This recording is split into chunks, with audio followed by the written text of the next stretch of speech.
What is going on? This is Mike Philippov, of course. This is another episode of the Guitar Genius Chat. And today we are going to be talking about everybody's favorite topic, which is guitar speed. But we're going to approach it from a slightly different angle than what most people typically talk about. Instead of talking about how to build guitar speed, we're going to take maybe a few steps beyond that and think about what happens after you build some speed, after you can play guitar fast, and what do you do with that? How do you make it sound clean, expressive, and emotional, and more musical, rather than just shredding up and down, which is what tends to give speed kind of the bad rep that it tends to get online. So to talk about that, I have a very special guest, a great friend of mine, a very awesome guitar player, awesome guitar teacher, Mr. Johan Tillgren. Let's welcome Johan. How's it going, Johan? Going well. How are you? Good. Glad to be doing this with you today. So everybody else, by the way, comment in the chat where you're from, say hello. And if you have questions for Johan or myself about anything relating to building speed, whether it's actually playing fast or the things we're going to be talking about today, the creative aspects of using speed, we're going to take some questions later on in the hour. All right. So Johan, we are, of course, as you know, talking about using speed creatively. And the first kind of bigger question I have for you is, what are some mistakes that you see from your experience as a guitar teacher that guitarists make when it comes to using speed creatively? After they can already play somewhat fast, what are some mistakes that people make at that point? Well, there are a couple of points here, but the first one is really thinking that you need to be at a certain number of speed or BPM first before you can use the speed creatively. So a fact is that a lot of what we perceive to be great and fast guitar playing are actually not as fast as we think. So we have the, from 0 notes per minute until 1,000 notes per minute, and you think, oh, okay, maybe I need to practice and become really fast to be able to play 800 notes per minute, 900 notes per minute, 1,000 notes per minute in order to use speed and make cool playing. But the thing is, if we do a survey of maybe the top 100 guitar solos, then you would find that a lot of guitar solos is actually not that fast. What's usually happening is that the guitar solos are very well integrated. So we have different techniques going back and forth. And, going from one technique, going to the next quickly, the next one is used very creatively. So it's actually not that you have to be at a super high level of speed to get it, to play creatively. So sometimes if you already have a bunch of speed and you think, oh, I can't use this creatively, or I can't play great guitar solos, then actually developing more speed are not going to help you, because that's just more horsepower in the engine. And we really need to know how to steer the car and how to play creatively with it. So that's the first one. Yeah, that's a great point. And I actually found that to be the case also, because there's like this two camps of fast guitar players online. Those who play at, Flight of the Bumblebee at 800 BPM or whatever it is. But if you listen to even most John Petrucci solos or like Yngwie solos, they're not all that fast compared to like that extreme level of speed. And a lot of it, as you said, Johan, comes down to just being more creative with integrating the techniques, which actually makes the music sound faster in a lot of ways than just playing the same scale or the same scale sequence up and down. So 100% agreed there. So what's another mistake that you see? Yeah.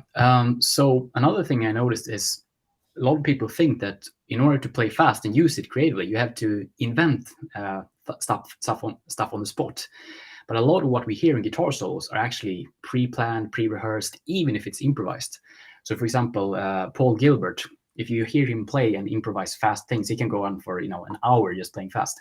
You may think, oh, he's just thinking very fast, and that is true on one hand. But also, he has like 5 or maybe 10 stock lick ideas that he kind of recycles.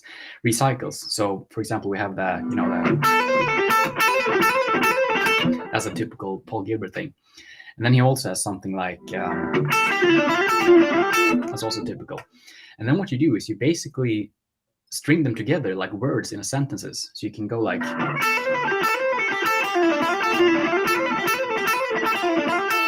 and then that's immediately two words that you can play fast with, or you just move it up the scale. So same thing, two words but different meanings. So it's basically just when you speak, you don't invent words on the spot, because that would be really difficult. So you basically have words and then you just put them in different orders while you play. So different licks or different phrase ideas, and then that becomes the fast playing, basically. Yeah. Were you finished, Johan, or did you have more? I was just going to say, so the mistake is thinking that you need to invent stuff on the spot, but actually it's better to just do it in advance, so you have a bunch of ideas you can use. Yeah, totally. And when it comes to improvising in general, I think the definition of that term is very misleading. It says, like, if you look it up in the dictionary, that it's about creating things on the spot without preparation, which is not really true, as you just said. And it goes beyond just speed. Really, when you listen to 5 different guitar players improvise, if you don't know, if you listen to a solo but you don't know who it's by, but you know the general style of the guitar player, you can tell, hey, this is Yngwie, this is Jeff Loomis, this is Steve Vai. Those 3 guys sound nothing alike, but they sound very much like themselves from solo to solo. And the reason for that is exactly because of what you said. They have these ideas that they've practiced and refined, and they practiced applying them in a whole bunch of contexts over faster songs, slower songs, whatever the case is. And when they improvise, they are 80% or 90% recalling the ideas they already know, and they are maybe accidentally, they will combine them in an unexpected way in a solo, and then they're like, oh, this is cool, I've never played that before, but it is still rooted in what they know. And this is not a criticism of them at all. It's just an observation of what makes somebody's style. And it's a very liberating thought to realize this, I think, at least it was for me, because you now know you don't have to reinvent the wheel with every solo. All you have to do is just get really, really good at the fundamentals, and from there you will build your style. So that's a great observation there, Johan. So what's next on your list?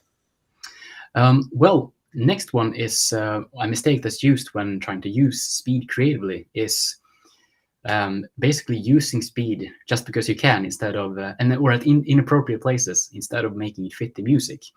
So speed is really just rhythm, fast rhythm, or high rhythmical density. So if you listen to old classical music, like, I don't know, Vivaldi or Mozart or Paganini or those guys, often when guys play violin and there's a really fast section, then it's used to, intensify the emotion and convey passion or whatever emotion is there, just to intensify it more, because there's faster rhythms with it. And the same way, when you play fast on guitar, it's still music. It's the same thing. You're trying to intensify something you're trying to express. So, for example, if we have a slow song, maybe you don't go all and do some sweep picking arpeggios right away, unless your name is Michelangelo Baccio or something like that. So, anyway, and I'm not saying he's doing that all the time. I just can recall one song where I think he's doing that. Anyway, so basically what you want to do is you want to find the places where the speed will fit the best. So, for example, before an important note, before the climax of the solo, before between transitioning between different points in the solo, and so on, and not doing it just because. And with that said, sometimes, I may use speed just because, okay, now I want to use it. So, but the point is, don't do it very rarely, like just for fun. Yeah, and I would also add to that speed. Well, everything you just said about speed is also true for like vibrato and string bends and slides and the emotional techniques that that's associated more with that. If you're playing in harmonic minor with a 5/7 chord and you are just doing a timid little slide with a soft vibrato, it doesn't really make sense musically, any more than doing what you said, playing over like a ballad with string skipping arpeggios with tapping and stuff.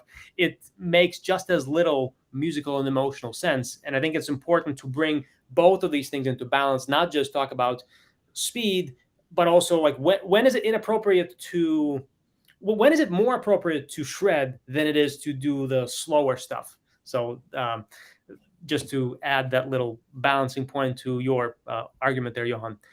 So you got more mistakes? Yes. So one mistake that I see is not having a plan for what to do once you have played the fast lick.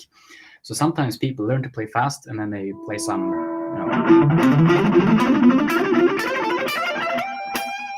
and then once they get to this point, they're completely clueless. Okay, what am I supposed to do now?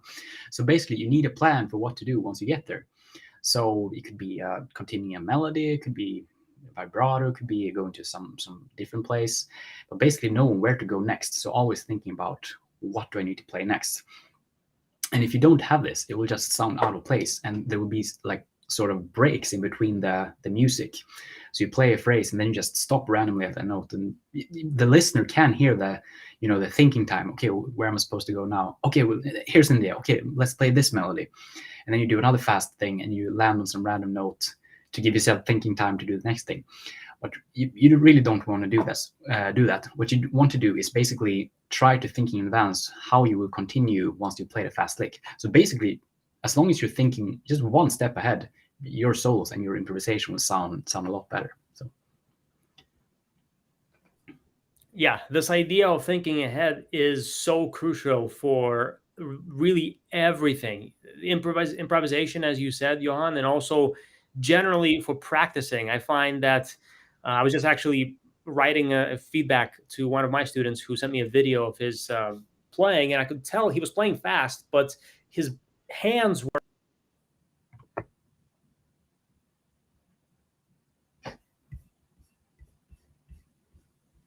It is a symptom of the same as you just described, not thinking far enough ahead.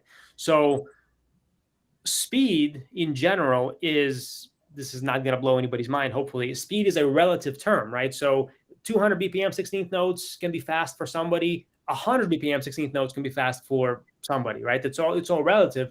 And so what we want to do is be able to, as you said, think ahead of whatever your hands are doing. And we need to always be pushing our brain's ability to think faster than anything our hands can do. We always want the hands to be the limiting factor, whether it's improvising or practicing just to build speed. And if you can do that, then you'll be able to either catch mistakes faster if you're actually working on your technique, or when you're applying speed creatively, or really any technique creatively, you'll be able to think ahead to, okay, here's where I'm at. What am I going to do next? And maybe even a phrase beyond that. So you can then connect things more smoothly and make things more expressive. It's a great point you made there, Johan. yeah, and also just train yourself to keep playing once you've played the fast thing, because you just played something is better than just randomly stopping in a note and then like sounding, making the music stop. So always keep the music going. So yeah, although sometimes it can be cool to just stop, as long as it sounds like you stopped after you finished playing and not after you ran out of gas. So like, for example, if you, and I know you know that, Johan, if you are soloing over a chord, at least end like on a root note and with vibrato, and then you can stop because it feels like you finished. Don't end like on a flat 9 and then just make it obvious to everybody that you didn't know what you were doing. So that's important also. All right, so what else you got? Any more mistakes on your list? Or yeah, sure. I have a lot of mistakes here. So the next mistake is basically not studying theory and thinking you can get away with playing fast in without knowing what you're doing, because nobody will hear it. I play so fast that nobody will be able to hear it. But I'm sorry to break it to you, but people will hear it, even people who have no clue about guitar playing. They can usually tell if the fast playing is musical or if it's non-musical. So you basically, it's good to know which notes of the chord are in the chord you're playing over, where those notes are on the fretboard, so that you can play around them, land on them, and also know which notes that are not in the chord you're playing over and not landing on. And that's also ear training to be able to hear which chords are in the backing track or the music you're playing over. Someone who's very good at this is actually Yngwie Malmsteen. So whether you like his playing or not, his shredding is very melodical. So it's basically like a violin player shredding over, like Paganini, basically.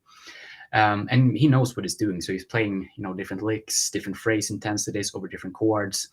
If it's the 5 chord in the harmonic minor key, plays with a lot of passion. If it's a 6 chord, it plays more softly. So that kind of stuff is really good. So knowing the theory behind what you're playing and not just shredding. Yeah, totally. And the point in what you said I want to emphasize is integrating music theory with ear training, because sometimes people go too far into one camp or the other. They just study the crap out of music theory and they understand everything intellectually, but they don't know what it all sounds like, or vice versa. They can tell all the intervals and chords and scales by ear, but they don't know how it all fits together intellectually. And because of that, it makes it harder to do all the things you were talking about earlier, Johan, like thinking ahead where you are in the music. What chord is that? What is the chord in music theory terms? What does it sound like, and what does it feel like, and what can you play over it that's going to be really expressive? So it is a just another layer on top of just playing fast that keeps people from being creative, I think. Cool. So what about some practice methods now that can enable people to become more creative with their speed? So I'm sure some of that is just going to be the reverse of all the mistakes you were talking about earlier. But can you maybe go deeper into one specific idea that either you like to use yourself or that you teach your students on? Yeah, so we have several different things here. The first one, and easiest to use right away, is just to use what you call speed bursts or sprints when you play. So that's basically just a few notes that you add into the solo or improvisation or guitar solo that just adds energy. So it can sometimes just using a few notes, a few fast notes can be enough to inject some energy and passion into what you're playing. So just to show an example, if you're playing, just improvising, randomly,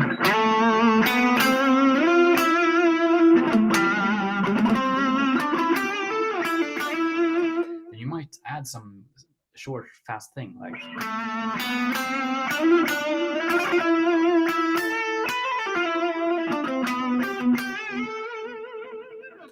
So just small little bursts of something that sort of it triggers interest, and it makes the listener think, oh, what's happening here, instead of just plain old regular improvising. So basically what you're doing is you're messing with the rhythm. So the listener is expecting a certain rhythm, and then you're messing with it by doing some fasting, and the listener thinks, oh, well, what's happening here? And that can be really effective. So basically it's short bursts or sprints of just a few fast notes. And that's something that, even if you're not, very fast picker, for example, maybe you can do just legato, like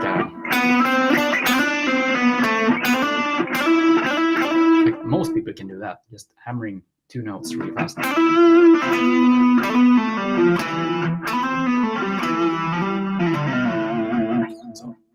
So that's one way to do it. Yeah, and actually, as you were just demonstrating that, I thought of another possible mistake or limitation that kind of relates to the last thing we talked about with the ear training and music theory. That is just not knowing your fretboard well enough to go beyond the ideas that you practice. So, for example, this is something I see with my students all the time, actually, even when we're just talking about building speed. I see them, like, from lesson to lesson, play the same exercise that they are trying to speed up. And I'm like, well, have you ever tried playing it in a different position on the fretboard, even if it's the same key, or even if it's in a different key, so the same fingering, but just on a different fret? Most people haven't even done that, let alone extend to like other positions of the scale where you have to learn the different fingerings.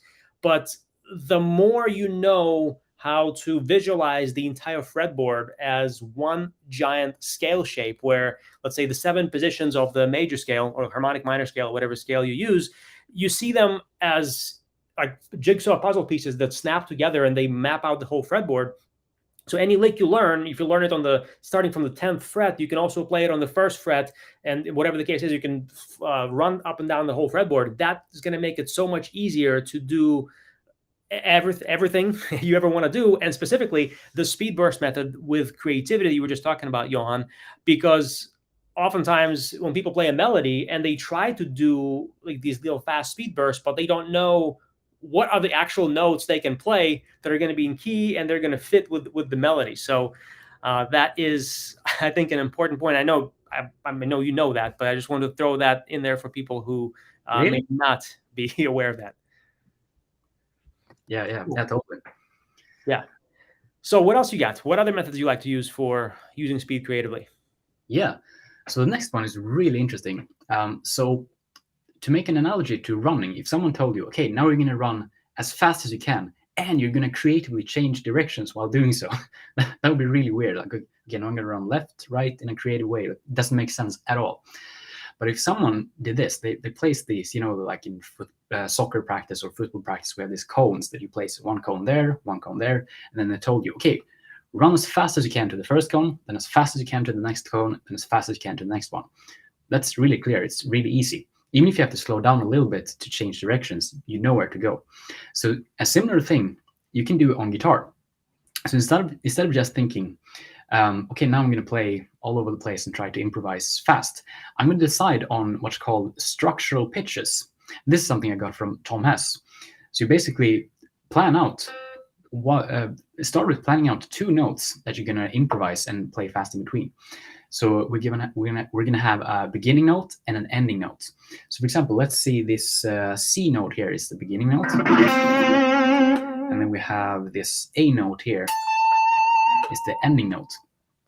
Then what you do is you practice using different types of techniques and scale sequences and speed runs to get from the beginning note to the ending note. And this is exactly like you would use it in a real solo. So it's a great way to practice it on your own. And you can do all kinds of ways. So just a few examples. Here's one way. You can go like more picking stuff.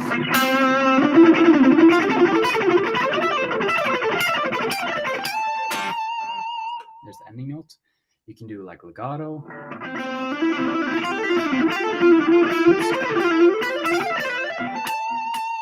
Then you're at the ending note. You can do, tapping, sweep picking, that kind of stuff. So different ways of getting from one place to the other, because speed, whether you like it or not, is going to transport you somewhere really fast. So you basically practice transporting yourself from different points to another point. So basically structural pitches and then transporting yourself. And then if you want to, make it even more advanced, you can pick, 3 places. You go from one to the next, or you can do like a whole bunch of notes for different chords and practice basically transporting yourself between them and making up on the spot. So that's something that's, can make a huge difference. Yeah, that's a great idea. And to make it simpler for those who are maybe not yet very fast with their physical playing, take advantage of the fact that what I said earlier, that speed is a relative concept, and you can simply change the note values at a certain tempo to do what Johan said and still play within your physical comfort zone. So for example, instead of playing the melodic notes, like the cones that you said, as, I don't know, quarter notes or eighth notes, and then the faster stuff as 16th notes or 16th note triplets, you can do whole notes as the melodic notes, and then quarter notes as the faster stuff, or eighth notes as the faster things. Then this way you can still play it even at a relatively fast BPM number, but it's going to be slow enough for your hands, but it also take advantage of the relative idea of playing longer notes versus shorter notes. And that will allow you to do what Johan said, even if you haven't been playing guitar for very long and you're not yet very far along with your physical playing. And a related comment, actually, we have here in the chat, somebody wrote, chromatic runs work even if it's out of the scale, right? So Johan, do you want to comment on that? How do chromatic runs work with the idea that you were just describing? What are some mistakes to avoid with that, and what's a way to make it sound good? Yeah, so chromatic runs can totally work. The only thing is you need to be careful with it, because it's easy. If you slow down too much, then it's gonna, you're gonna start finding, unless you intentionally want to make it sound a little off, then it's you kind of playing with fire. But it can be made possible. John Petrucci does it all the time in a lot of solos. For example, As I Am, that solo has a bunch of chromatic runs. So as long as you're doing it, and actually usually what Petrucci does is he basically plays a pentatonic scale. He just adds the chromatic notes in between. So if we have a pentatonic scale here, then he may do something else. So it's basically a pentatonic scale, but it's just adding notes in between.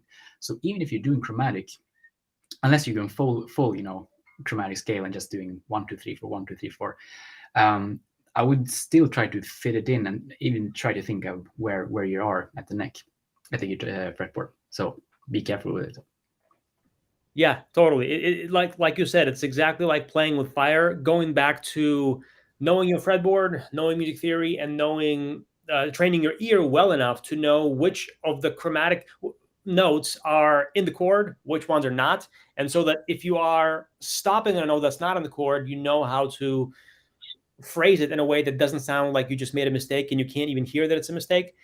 So you have to really know what you're doing, but it can totally work when you do know what you're doing. And if we only played notes that are nice and consonant, music would be pretty boring. Just like if you watch a movie and the hero just has like an awesome life and there's like no conflict, no drama, it would be super boring movie. Same idea with music. Yeah. I just want to add a comment on what you said earlier about the speed is relative. If you think about singers, for a singer to sing fast is way different than for a guitarist to play fast. So, for example, if we have a singing melody, it's like.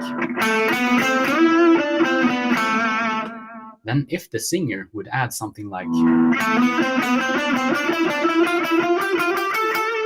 That would be considered pretty fast to sing. That's really difficult to sing. So even if you can't play super fast yet, you just do something like this. To transport yourself between two notes is a way to use that previous concept if you're in a more basic way until your speed is faster. So just wanted to add that. Here's kind of an oddball question that I have for you, Johan. So what do you think about learning other people's solos or learning other people's music when it comes to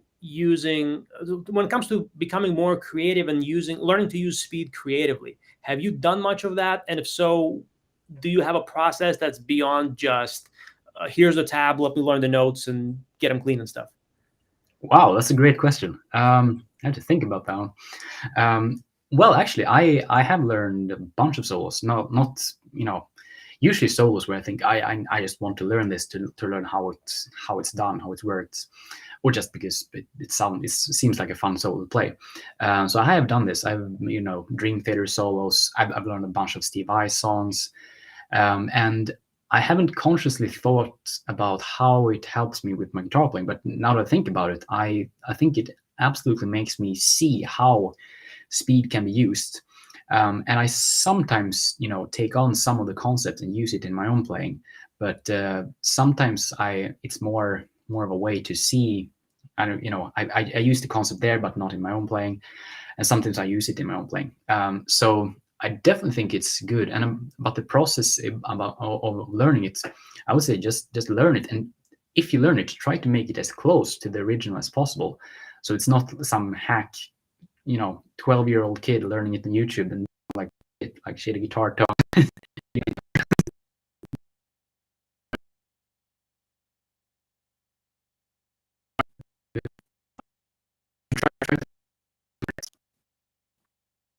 And pick like difficult ones, pick things that challenge you, so that you also have the added benefit that it trains your technique, or just solos that you want to learn.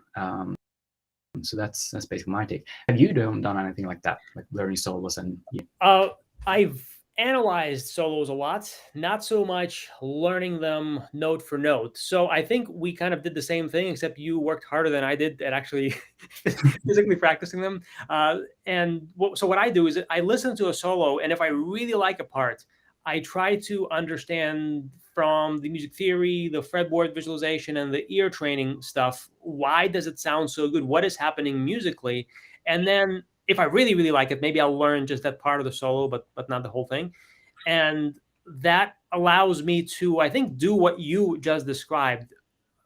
understand what needs to happen to achieve that same effect, that same emotion in my playing, and then I try to steal that and use that in my playing, which inevitably makes it more of my thing now, because I'm going to add a whole bunch of my other influences and stuff to it than just playing note for note.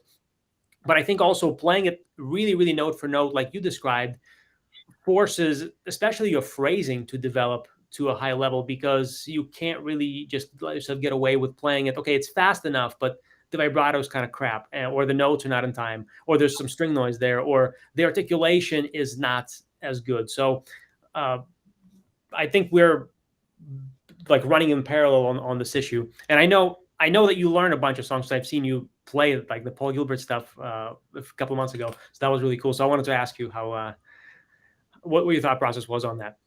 Yeah, cool. Yeah. Cool. So what else you got? What other practice methods that you use either with yourself or with your students? Yeah, so next thing is actually selling the speed in a good way. So if you just play, fast lick or whatever,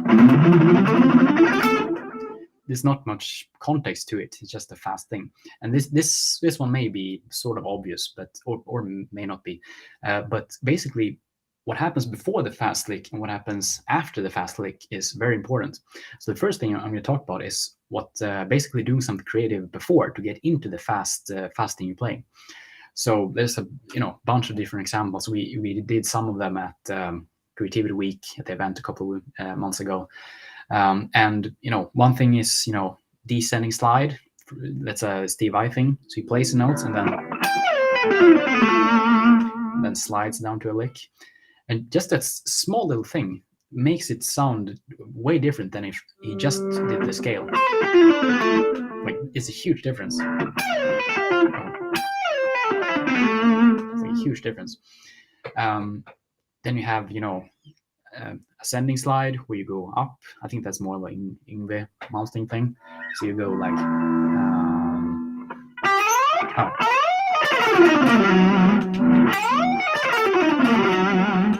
basically slide up. We have a trill. You can do like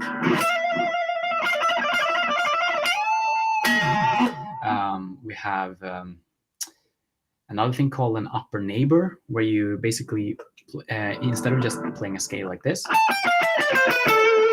you play the note above it as well. So you go, oops. So instead of just going, you go. So basically visit the neighbor and then you go back. You can do all kinds of things. You can do a bend. Oops.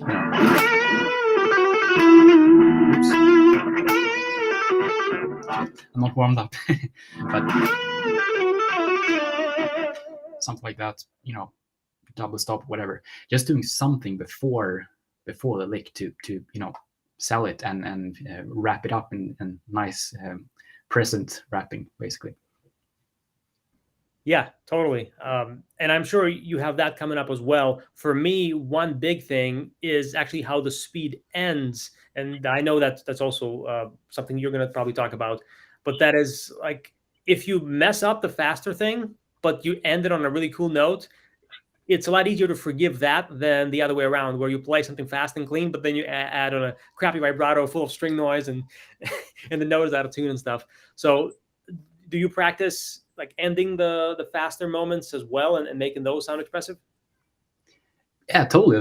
That's actually my next point. But okay. Totally, and I agree with if you land on a great note, then basically people forget what happened before.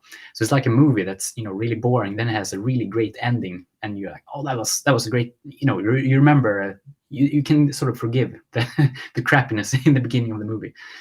So basically, it's something with you just remember the most recent thing. So yeah, totally. I don't practice it very much, but I definitely think about it when I play. Every time I play, I'm aware of it as I'm practicing.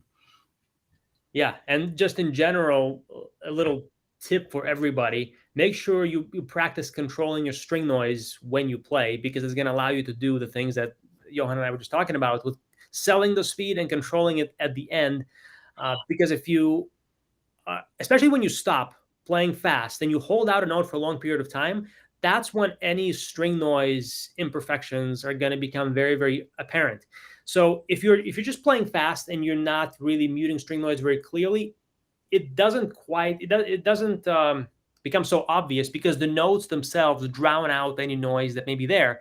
But when you are holding out a note and the sustain is fading away very rapidly, every fraction of a second the note is sustaining, the string noise becomes proportionally louder. So make sure you really have that on point. Otherwise, your playing is going to get sloppy very, very quickly. Or just make vibrato really fast and wide. that can cover that up as well. Speaking of what we were talking about earlier, learning songs, I was just kind of thinking about that in the back of my mind. One specific thing when it comes to speed that I picked up from guys like Paul Gilbert and Jeff Loomis is combination of pick notes and legato notes, and from Jeff Loomis specifically, shredding using the bridge pickup, which is something I've rarely done before prior to that, just to get that contrast between the pick notes and the hammer-ons and pull-offs. Is that part of your phrasing at all, Johan? Like combination of picked and legato notes? Oh, totally. Yeah, I probably got it from those guys as well. So yeah, totally. So that picking something could be tremolo or it could be notes, and then legato. Because the thing is, it's if you don't do this, if you just do picking, it gets really aggressive.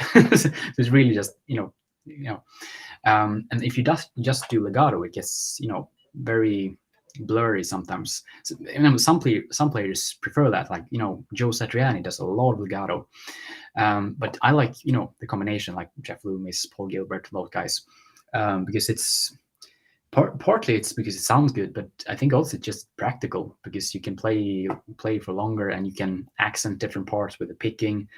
So I haven't thought a lot about it, but it's part sound and part just practical. It just makes it easier to do that in solos. And Paul Gilbert definitely does that a lot. I played the song Fast Universe or Technical Difficulties or whatever, and he does a lot of that stuff to be able to. I also think it's to be able to play fast for a long time, because you kind of share the burden. It's kind of like walking with 2 feet. You play a little bit with the right hand, then more left hand, and back and forth, so you can play for longer. So, but I haven't analyzed it in detail. But I think you've done a lot more analyzing. I've done more just playing the songs. So that's good. Yeah. And actually, speaking of combining legato and pick notes, I have a question in the chat that I marked down earlier. Somebody wrote, when I see people improvise, they rely more on legato, hammer-ons, and pull-offs. I don't see people improvise with much tricky picking sequences. Well, sequences can be played, obviously, if you know what you're doing when you improvise and you're playing sequences, you're probably playing them with both techniques. So you can't play hammer-ons and pull-offs without playing a sequence, unless you're playing just a bunch of random crap notes that are not really anything. So even if you are using hammer-ons and pull-offs, you are using sequences 90% of the time. That would be my response to that. And as we mentioned earlier with improvising, a lot of it is not so much creating things on the spot you've never played in your life before. It's repeating ideas and adapting them to the specific context that you're soloing over. And tricky picking sequences can be a lot of different things to a lot of different people.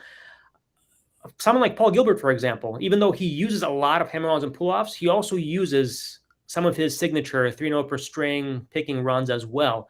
So I think I would actually disagree with that. I think that there are quite a few people who use both, and that's my take on that. What do you think about that, Johan? I agree 100%. I also think that improvising with picking it's pretty aggressive in the type of playing. So if you do that,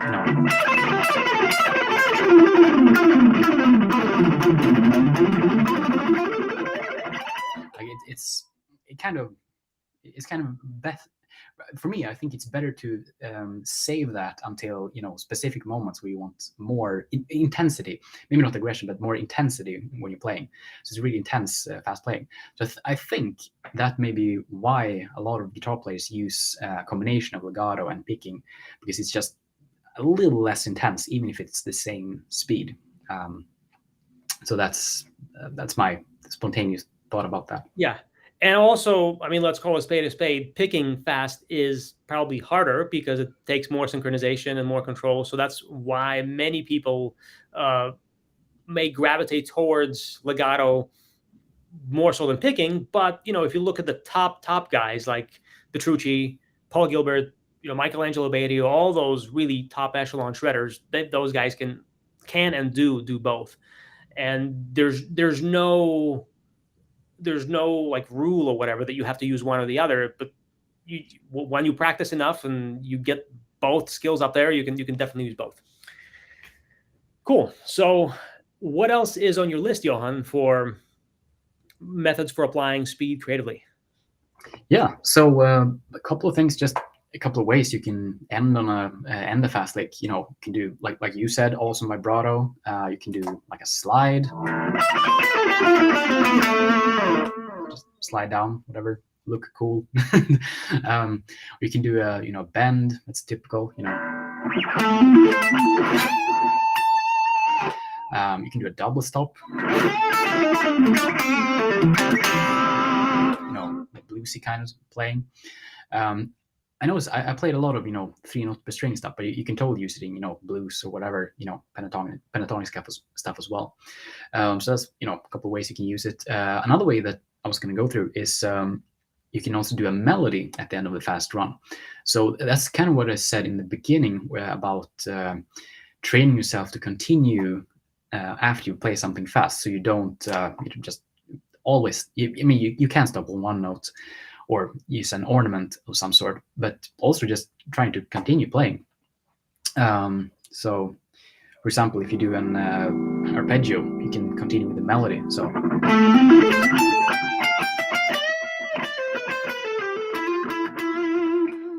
Or you can, if you do some, some tapping thing, that's also one way to just insert a lot of speed without having to. If you get good at tapping, it's just really easy to use. So doing some tapping thing.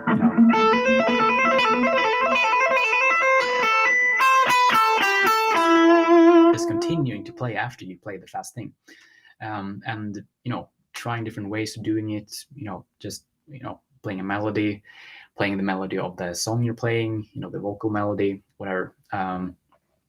I think one person that does this is Jason Becker. I can't point to a specific example, but I know, in his old stuff like Altitudes, Perpetual Burn, those kind of songs, he sometimes plays fast and then continues to play right after it, which is really cool. Can you think of some players who do this? Let's see. So people who use a melody, who do what specific technique? Basically play something really fast and then immediately continues with something slower.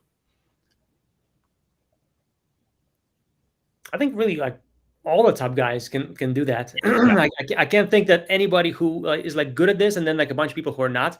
Yeah, I think Jason Becker is a good example. Like really Paul Gilbert, Petrucci, like all those guys, they're great at that as well. One thing I wanted to add to what you were speaking earlier, learning a vocal melody of a singer, that can help to do the idea you mentioned earlier with like the signposts of pitches, because if you have a hard time coming up with a melody that you then insert faster bursts in between, you can just steal a melody for practicing purposes and learn it like your favorite singer's melody note for note, and then play it over, transcribe the backing track, first of all, the chords, transcribe the melody. You're going to train your ear, play it, ideally with matching or at least with good enough phrasing, and then insert the faster bursts in there that will help, like, and add the ending things like the double stops and the backslides and the upper neighbor and all that stuff to make all these things work.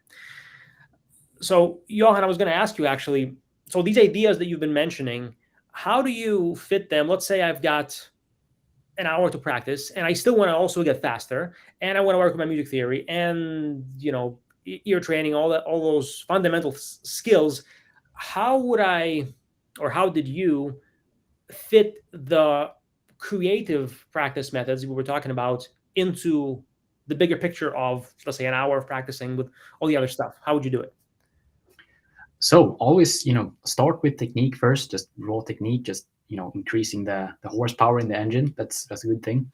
Then after you practice blicks, maybe a technique here, maybe sweep picking, maybe legato, you can add 5 minutes wherever where you integrate it. So integration, and you practice going between the techniques, and funny enough, this will actually make you get better at the techniques because your brain has to switch really quickly between the things.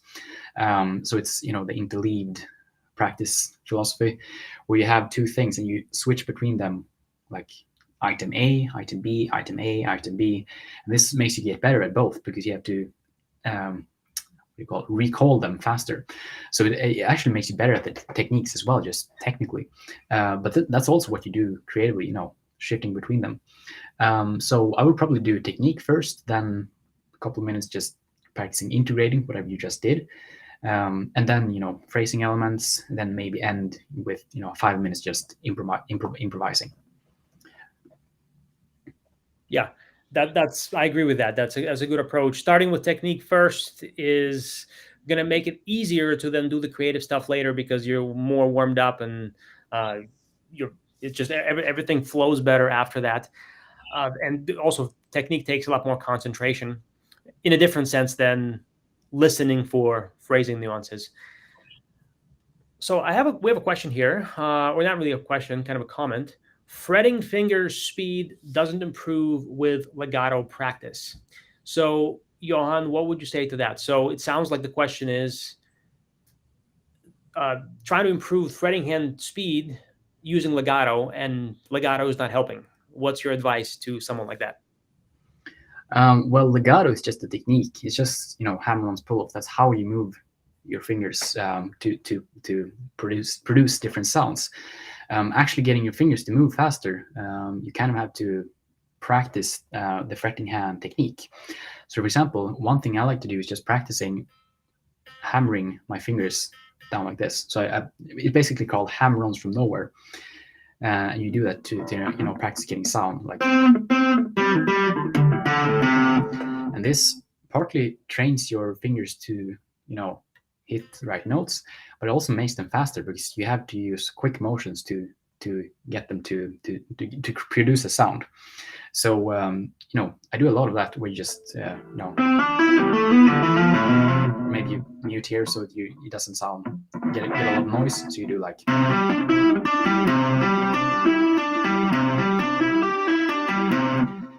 So that's basically what I would do to train my fretting hand speed. Then after that, it's actually not that much about speed, really. It's more about timing and being able to make the right finger hit the right note at the right time. So to summarize, practicing legato in and of itself, legato is just a technique that you use. Fretting hand speed is something you have to practice more specifically. I had another thought about this. Let me see if I remember it. Maybe I'll remember it later. Yeah, I would just add also to everything you said, Johan, which I agree with. For me, speed is a lot about efficiency and doing less than most people. So I find that, especially when I see my students play and they're like, well, I'm trying to get faster and it's not faster. And I'm watching them play and they're moving their fingers a lot. Especially people are always concerned about, speaking of fretting hand fingers, about their flying pinky. But for most people, actually the index finger flies a whole lot more than the pinky ever does. And if you watch even guys like Petrucci and Paul Gilbert and like all these top shredders, their pinky also flies more than most people probably realize. Is just that they're way more relaxed and they got other fundamentals of their technique are well dialed in so that the flying pinky is not really an issue. But so about fretting hand finger speed, a lot of it has to do with just your positioning, like where your thumb is and how that forces your other fingers into what kind of position. That, if you fix that, make that really refined, then you'll probably find, in combination with what Johan was talking about, you will get more speed without necessarily moving faster, without using more effort. And then whether you practice legato or picking or whatever, it's going to feel easier because you are working less to produce the same result. In fact, watch my recent video on my channel. I talked about this there, just posted a few days ago. So Johan, did that thought come back to you while I was talking, or no? The second thought you were going to remember? Yeah, it was actually similar to what you said about positioning, and that's a huge thing. It's like, instead of saying, okay, I want to have faster fingers, why not just get your fingers closer so that you don't have to move them fast? It's basically like, let's say someone worked at a workplace that was 3 hours away, and you said, how can I make my car drive faster every day? Why not just move closer to the workplace? If you can, of course. But basically just moving, getting yourself closer, in the case of the guitar, moving your fingers closer to the strings so that you won't have to move them super fast. Yeah, good point. Good point. So we have another question here. My biggest problem with learning a solo is that I learn the first half okay, and then I get lost and have to start again. So it sounds like you're learning a solo like somebody else wrote. You memorize the first half, but then you forget what the second half is. So my immediate advice is to do what I recommend my students do when you're just building speed with like a longer scale sequence, and that is to use something called slicing and dicing, where you don't always start at the very beginning, go until the very end, all the way through. You start at some random spot in the middle and try playing the lick or the solo from there. Number one, it gives you more repetitions of the parts you're struggling with, and it also forces you to memorize them better, and it forces you to also play them cleaner when, not forces, but it enables you to play them cleaner when you're playing the whole thing all the way through, because you've practiced like the middle sections a whole lot more times.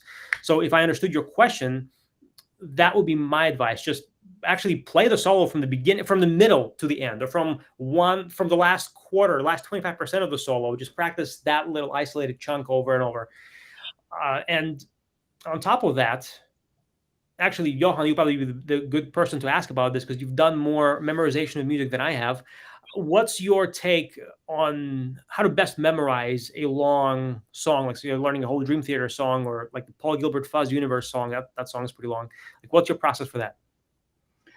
Good question. So what you said is really good, that you don't have to start at the beginning of the song. I usually do that just because, to get into it. But then once you get to the song, you can jump through different sections if you want to. How I learn songs, I have learned a bunch of songs, from beginning to end with a whole solo. I play them a lot. And here's the thing. I try to get the whole complete picture of a song as fast as possible, so that I feel like I own the song. This is something that, Steve Vai talks about, that basically you learn the song, you learn it crappily first, or in a crappy way first, but you still can kind of, hack your way through it. And I've done this with some songs where I can kind of play it, but then I just, rely on divine inspiration to get me through through the whole song when I play it. So basically learn the whole song, just hack your way through it, and then go back, practice specific sections, loop them over and over again. Often the middle section is a section which often gets practiced very, very little, so that's a good section to practice in most songs. But then just try to get the whole song kind of, even if you don't get all the notes right, try to get the whole picture first, and then isolate things, and then just play a bunch of times. Lower the tempo. I think this is something you talk about, where you lower the tempo, so you play the whole solo at 80% or the whole song at 80% speed. That's something I've done before, and it's worked. So yeah, that's basically it. Yeah. Learn a solo and play it all the way through at like half speed. I've actually seen there's clips of Petrucci floating around on YouTube somewhere, practicing or warming up backstage, and he plays a relatively fast solo at half speed. And what's impressive about that is how perfect the notes are. Like, you can hear the entire duration of each note. The pick attack is awesome. The notes are all in tune. They're in time. And that is actually quite challenging to do, even more so than playing it at full speed a lot of the time. So, and the other benefit of that is if you slow things down to, let's say, 50% of the speed, it allows your brain to get ahead of your hands, which is where you want it to be. And you are able to spot mistakes more easily. You're also able to think about the next part that you have to play more easily. So you're less likely to forget stuff. So while you're playing part number one, your brain is already kind of thinking ahead about part number two, and you're able to get into it better from there. And you want to find the top speed of playing something flawlessly. It could be 80%, could be 50%, could be 40%, could be 90%. Find whatever that is. Practice more at that tempo and then close the gap from there.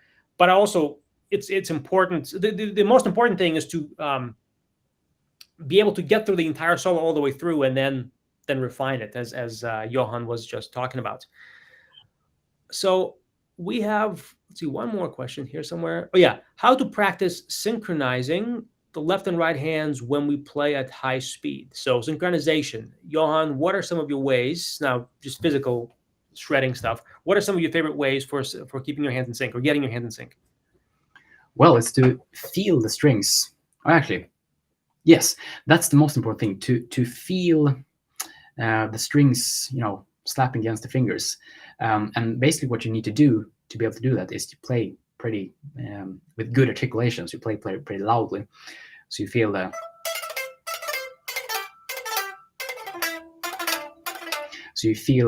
strings basically. And also one thing, a more concrete way to apply this is to play short, sprints or short bursts of notes, and then focus on the feeling. And when I say feeling, I don't mean, human emotion. I mean the physical feeling, the sensation of the string. So basically,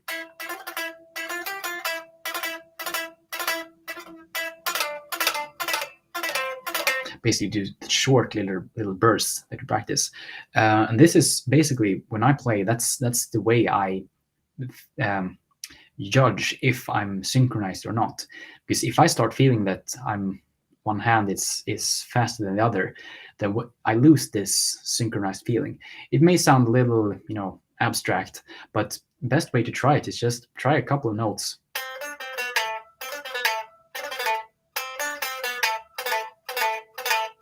And see if you get this clear sound and this the feeling of the hands being in sync, which is really something you have to try. And once you've experienced it once, that the hands are synchronized, then you know what to aim for in everything you play after that.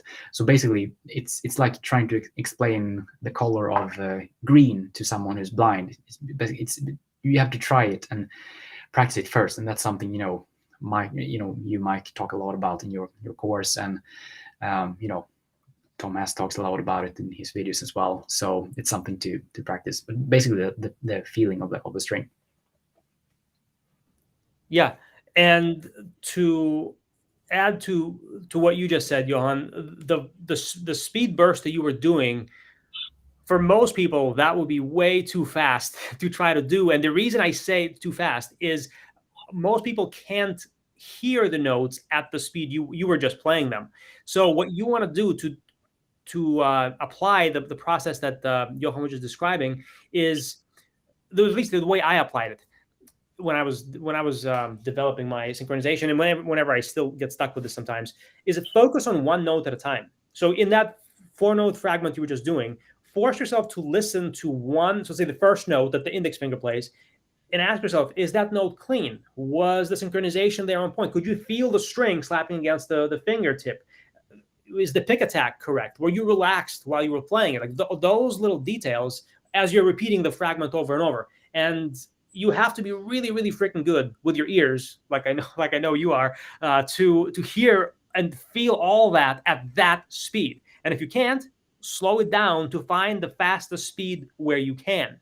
So again, it's different than just practicing slowly. I'm not saying to practice slowly. I'm saying to find the fastest speed where you can do this, which could be at Johan's speed, could be faster than Johan's speed, could be 1/10 of Johan's speed. Who cares? Find where that speed is for you and practice that there, and then focus on the second note and do the same thing there, and then the third note and the fourth note. And when you can do that for each note, you'll probably find that, hey, your hands are better in sync now, and you're also trained your ear to think faster than what your hands can do, and that just makes everything cleaner and better. All right, let's see. Looking through the chat here. Okay, I have a problem on string switching, going from a higher string to a lower string. So I'm assuming higher means higher in pitch. Higher string to lower string during fast alternate picking. I have no problem doing it low to high. Okay, so that's probably, see, switching from higher string to a lower string. Well, since I know Johan and I both use directional picking, we don't use alternate picking. And depending on the mechanic of the run, the cause of the problem could be different. So, for example, I'm going to grab my guitar. I'll show you.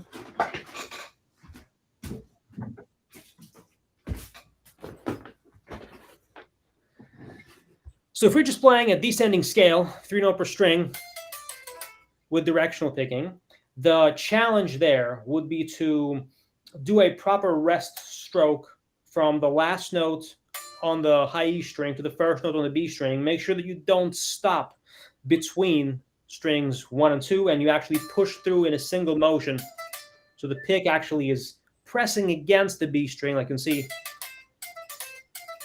That's what's going to give you the speed and the fluency, assuming you are using directional picking like I do, and that you are playing the run in this context.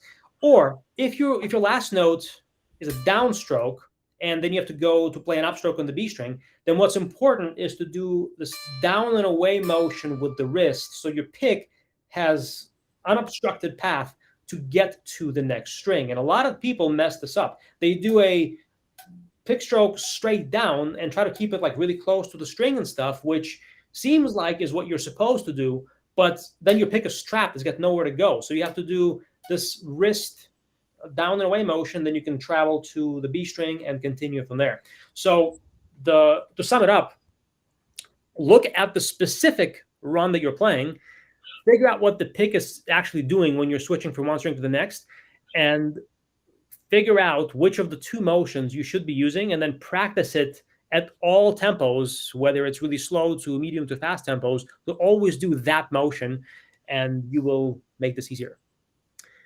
Johan, do you have anything to add to that?